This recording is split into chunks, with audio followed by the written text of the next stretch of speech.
Hi friends, welcome back to Radhe Krishna recipe. Ram Ram Radhe Radhe सभी friends को। And आज हम शेयर करेंगे आपके साथ गोभी के पराठे की रेसिपी, मतलब वेजिटेबल्स पराठा।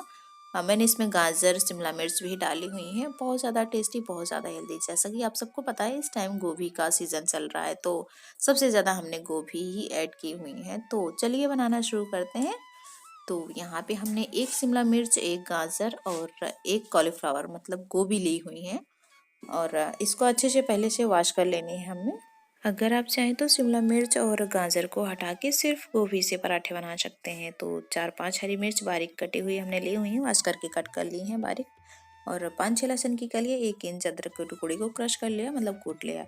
और ग्रीन गार्लिक लीव्स मतलब हरे लहसुन की पत्तियाँ हमने कट कर ली हुई हैं बारीक बारीक। तो और यहाँ पे 1 चम्मच बेसन लेनी है हमें। तो सबसे पहले करना क्या है, यहाँ पे गोभी के छोटे छोटे पीसेस करने हैं। तो बस गोभी की पीसेस हमने कर ली हैं। अब नेक्स्ट प्रोसेस करते हैं। यहाँ पे कढ़ाई हमने रख दी हुई है गैस पे और 2 ग्लास पानी हमने डालनी है।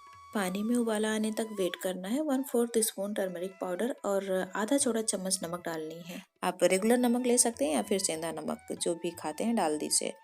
और इसमें जो हमने गोभी की पीसेस की हुई थी वो डाल देनी है। बहुत ज़्यादा बारीक पीसेस नहीं करनी है गोभी के। तो बस 2 मिनट के लिए हमें इसको पानी में अलट पलट करना है, मतलब बहुत ज़्यादा इसको कुक नहीं करना है, ओवर कुक नहीं करना है। तो फाइनली 2 मिनट हो चुके हैं। गोभी को हम निकालते हैं एक इस तरह की टोकरी में, मतलब जिससे कि इसका एक्सेस वाटर निकल जाए गोभी का, क्योंकि पानी थोड़ा सा छनना चाहिए। तो किसी भी स्टेनर में आप निकाल सकते हैं इस तरह से। तो गोभी को हल्का सा ठंडा करना है, फिर लेना है एक मिक्सर जार। हम इसको कद्दूकस नहीं करेंगे, झटपट से बनाएंगे गोभी के पराठे इस तरह से। तो मिक्सर जार में हमने छोटे छोटे पीसेस में करके डाल देनी है और कवर करके, मतलब इसको पल्स मोड पे चलाना है, ना कि एकदम एकाएक चलाना है कि ये पेस्ट बन जाए। अगर ऑन ऑफ करके इसको बनाएंगे ना, मतलब पीसेंगे, तो ये दरदरे फॉर्म में पीस जाएगा बिल्कुल ईजिली।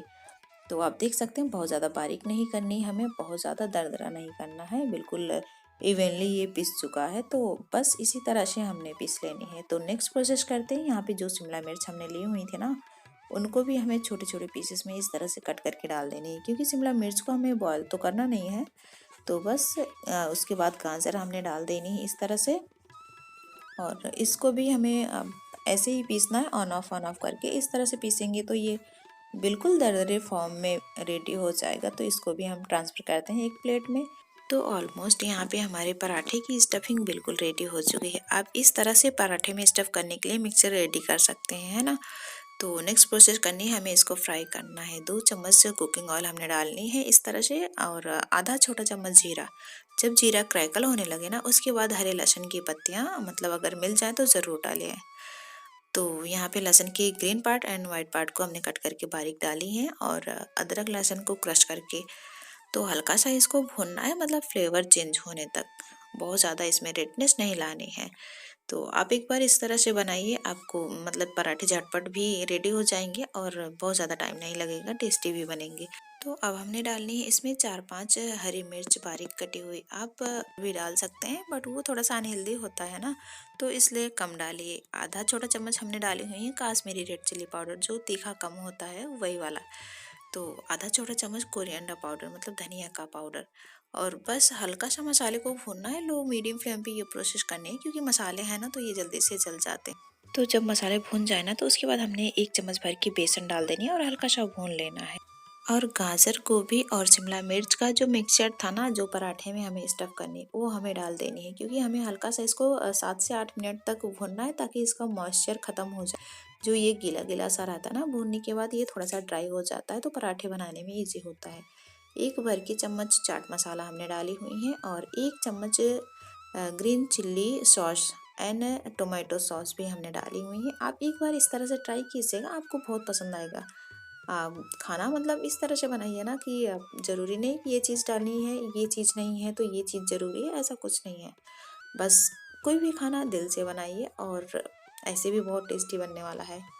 तो यहाँ पे हमने नमक डाल देनी है। नमक डाल के हमें थोड़ी देर के लिए इसको इस तरह से भूनते जाना है, हाई फ्लेम पे थोड़ा सा, ताकि ये मॉइस्चर इसका सूख जाए। तो हमने गैस के फ्लेम को बंद कर दिया है, क्योंकि ये बिल्कुल रेडी हो चुका है। बहुत ज़्यादा इसको हमें कुक नहीं करना है, हल्का सा बस इसको 7 से 8 मिनट इनफ होते हैं ओवरऑल। तो बस यहाँ पे हमने इसको फैला दिया ताकि ये ठंडा हो जाए। अब नेक्स्ट प्रोसेस करते हैं, हमें आटा की तैयारी करनी है, मतलब आटा गूंद लेते हैं हम।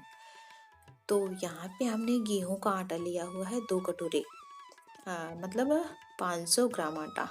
तो आप अपनी ज़रूरत के हिसाब से ले सकते हैं। और आधा छोटा चम्मच अजवाइन, जिसको हमने इस तरह से हाथों से मसल के डाल देनी है। और थोड़ा सा नमक, हल्का सा, मतलब आधा छोटा चम्मच। इसको अच्छे से मिक्स कर लेनी है आटे में। और थोड़ा थोड़ा सा पानी डाल के ना हमें आटे का एकदम नरम डो, मतलब नरम भी नहीं बोल सकते, थोड़ा सा गीला टाइप का आप नरम डो तैयार कर सकते हैं। ज़रूरी नहीं इतना ही गीला आपका पराठे का डो हो। तो बस थोड़ा थोड़ा सा पानी डाल के हमें बिल्कुल नरम डो तैयार कर लेना है। तो आप थोड़ा सा हार्ड, मतलब टाइट डो तैयार कर सकते हैं, बट अगर आपसे बने तो आप थोड़ा सा नरम डो लीजिए। इससे क्या होता है, जो पराठे हम बनाते हैं ना, वो बनाने में आसानी होती है, वो फटते नहीं और अपने आप इजीली ये फैल जाते हैं। हमें बहुत ज़्यादा इसको बेलन चलाने की ज़रूरत नहीं पड़ती। तो आटा हमने गूंद लिया है, आप देख सकते हैं हमने काफ़ी गीला इसको गूला हुआ है। आप थोड़ा सा टाइट गूल सकते हैं आटा। तो हमें जो पराठे बनाने हैं ना, वो थोड़े से मोटे चाहिए, क्योंकि पराठे थोड़े से भरे भरे और हैवी से अच्छे लगते हैं ना, बहुत ज़्यादा मतलब पतले नहीं, बहुत ज़्यादा मोटे नहीं। तो एकदम मीडियम साइज़ का। तो यहाँ पे हमने डो लिया और इस तरह से चकला बना लेनी है। हमें कोई कटोरी का शेप नहीं देनी, बस इस तरह से चकला बना के थोड़ा सा गहराई में हाथों पे रखिए चकले को। और 2 चम्मच पराठे की स्टफिंग को स्टफ़ कर देनी है, क्योंकि वेजिटेबल्स स्टफिंग है तो कोई प्रॉब्लम नहीं है, नुकसान नहीं करेगा। तो आप इस तरह से स्टफ़ कर लीजिए, थोड़ा सा कम ज़्यादा आप स्टफिंग को कर सकते हैं। और इस तरह से लॉक कर दीजिए। और बस हल्का सा ड्राई आटा लगाइए, क्योंकि बिना ड्राई आटे के ये गीला वाला आटे का पराठा तो इजी नहीं है ना। तो बस हाथों की मदद से हमने इसको इस तरह से सारते हुए बोलते हैं ना, तो मतलब फैलाते हुए बड़ा कर लिया है। इसमें बेलन चलाने की बहुत ज़्यादा ज़रूरत नहीं पड़ेगी, बस हल्का सा बेलना पड़ेगा। तो बस दूसरा पराठा भी हमने उसी तरह से सेम उसी प्रोसेस में तैयार करनी है, चकला बना लेनी है और स्टफिंग भरनी है इस तरह से। और फिर ऊपर की तरफ हमें थोड़ा सा प्रेस कर देना चम्मच से स्टफिंग को, और इस तरह से ऊपर की तरफ खींचते हुए और उंगलियों से मतलब दबाते हुए लॉक कर देना है ना। बहुत ईजी है, कोई बहुत ज़्यादा मुश्किल का काम नहीं है। तो कोशिश तो कर सकते हैं ना हम, कोशिश करने वाले की कभी हार नहीं होती, तो ऐसा लोग कहते हैं ना। क्योंकि काफ़ी लोगों से नहीं बन पाता तो लोग परेशान हो जाते हैं ना, तो ऐसा कुछ भी नहीं, ट्राई करते रहिए। तो काफ़ी हद तक हमने इसको हाथों की मदद से बड़ा कर लिया ना, तो इससे क्या होता है कि हमें बहुत ज़्यादा बेलन चलाने की ज़रूरत नहीं पड़ती है। और आप देख सकते हैं हमने इसको बहुत ही इसी तरीके से बिल्कुल हल्का सा बेलन से बेल लिया हुआ है। तो बस इसी तरह से हमने दूसरा पराठा भी रेडी कर लेना है। वैसे ही गीला आटा होता है ना, तो हम इसको बना के बहुत सारे पराठे एक साथ नहीं रख सकते। इसको बनाते जाइए एक एक पराठे करके और सेंकते जाइए। और पराठे बनाते टाइम ना, मतलब बेलते टाइम थोड़ा सा सूखा आटा ज़रूर डस्ट कर लीजिए, ताकि ये मतलब चिपके ना, बनाने में आसानी हो।